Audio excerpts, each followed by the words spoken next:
Happy Friday. I'm Tristan Winder in the News 2 streaming studio with the Morning Pulse. From the Nebraska Panhandle to the Tri-Cities of Nebraska, school threats on social media have been a common theme yet this week. Just into the newsroom this morning, the North Platte Public School District saying that they are aware of the recent rumors circulating on social media regarding threats to schools in various districts across Nebraska.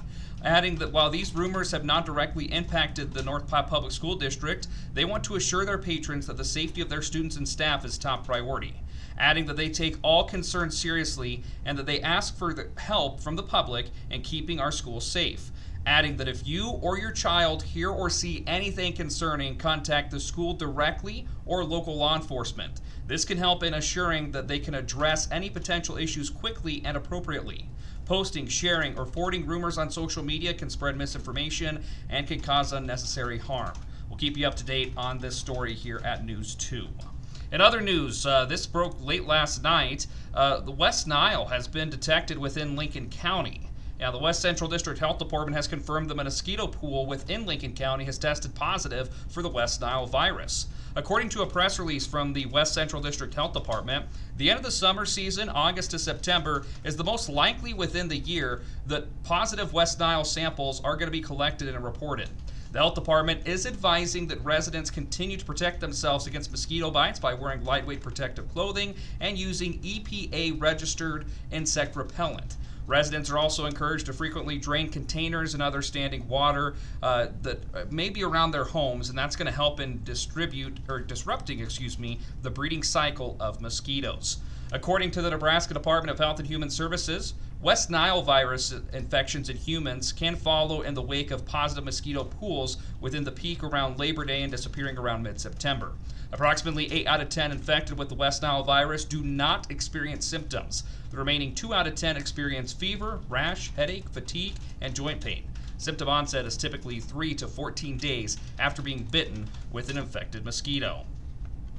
And happening today, the Nebraska Supreme Court has a busy schedule with the court's potential ruling on 3 ballot petitions.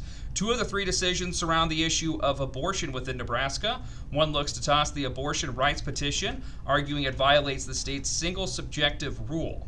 The other case argues both petitions should remain on the ballot, saying if one violates the single subject rule, they both do.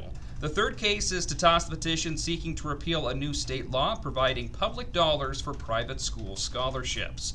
And another lawsuit challenging 2 medical marijuana petitions has officially been filed within Lincoln. The plaintiff claims that they had asked to obtain and go over petition signatures from Nebraska Secretary of State Bob Evnen, and accusations in the lawsuit include that the secretary partially granted the request by allowing signature inspections from Douglas, Sarpy, and Lancaster counties, but left out 20 other counties. The plaintiff also alleges in a number of signatures that were invalid and were accepted unlawfully. Something to note, the Secretary of State has not certified the medical marijuana petition yet. The deadline for the petition to make the ballot is still yet today. And in other news, Nebraska defense will be tested in a new way tomorrow. The Huskers are facing a run-based opponent in northern Iowa. The Panthers rush for nearly 300 yards per game. Really the main thing that I've tried to do since being here to this place is eliminate all the negative structure around, hey, we're going to lose, what's going to go wrong, this is wrong, that's wrong, this is wrong, that's why it's just incessant losing. And it's cultural. It's not a player, it's cultural. And so Northern Iowa has winning. And so that's what's really scary about them. They know how to win, they expect to win. They've come to places like this before. Like the Cornhuskers, Northern Iowa has a 2-0 record. The Panthers are ranked 21st in this week's FCS's coaches pool.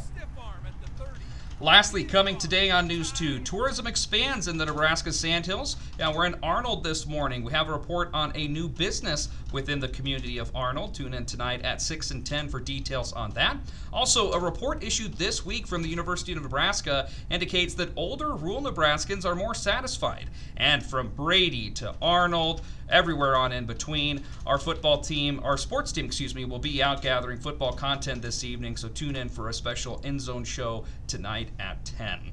As for now, we round out the week on the Morning Pulse with a check of the 7-day forecast. Still warm, but not as warm as what it's been this week. Temperatures getting out of the mid-90s, and we're going into the low 80s, and it looks like we'll stay in those 80-degree kind of range for the foreseeable future, extending into next work week as well.